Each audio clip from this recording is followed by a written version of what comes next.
বঙ্গশত্রু ইউনূস দেশটাকে ধ্বংস করে দিয়েছে।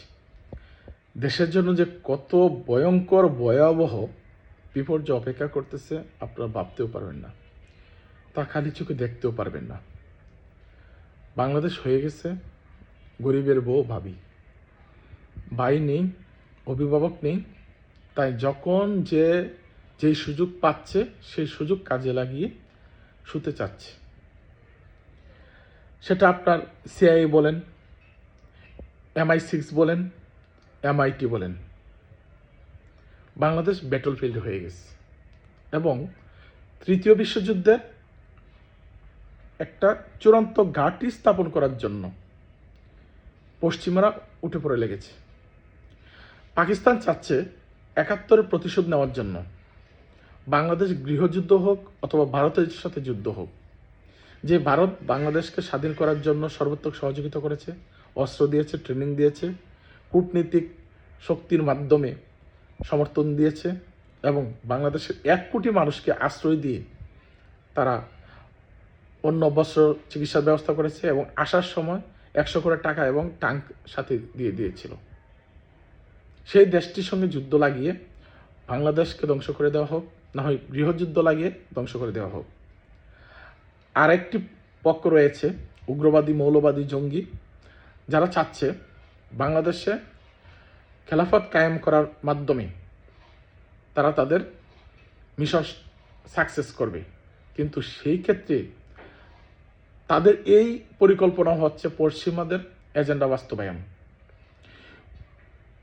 এই খেলাফত কায়েম করতে গিয়ে মৌলবাদী, জঙ্গিরা, উগ্রবাদীরা বাংলাদেশটাকে ধ্বংসের দিকে নিয়ে যাচ্ছে। আবার পশ্চিমারা চাচ্ছে বাংলাদেশে উগ্রবাদ, মৌলবাদের যে উত্থান ঘটবে, চরম উত্থান, যেটা হচ্ছে শরীফ ওসমান হাদি মানে ওসমান গনি হত্যাকাণ্ড বলেন আর দীপুচন্দ্র দাস বলেন।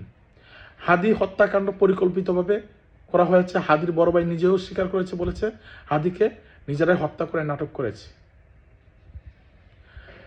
এই হাদি হত্যাকাণ্ডের পরপর আপনারা দেখতে পাচ্ছেন ডেইলি স্টার, প্রথম আলো, উদীচী, ছায়ানট সহ বাঙালির সাংস্কৃতিক অঙ্গনগুলো, ধারক বাহকগুলো ধ্বংস করে দেওয়া হয়েছে। যদিও প্রথম আলো এবং ডেইলি স্টার পশ্চিমাদের দালাল।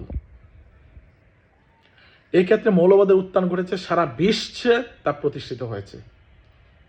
এমন কি আপনারা দেখতে পাবেন দীপুচন্দ্র দাসকে যে নির্মমভাবে পিটিয়ে গলায় রশি ঝুলিয়ে এবং আগুনে পুড়িয়ে হত্যা করা হয়েছে, সেখানেও মৌলবাদের উত্থান সারা পৃথিবীতে প্রতিষ্ঠিত হয়েছে।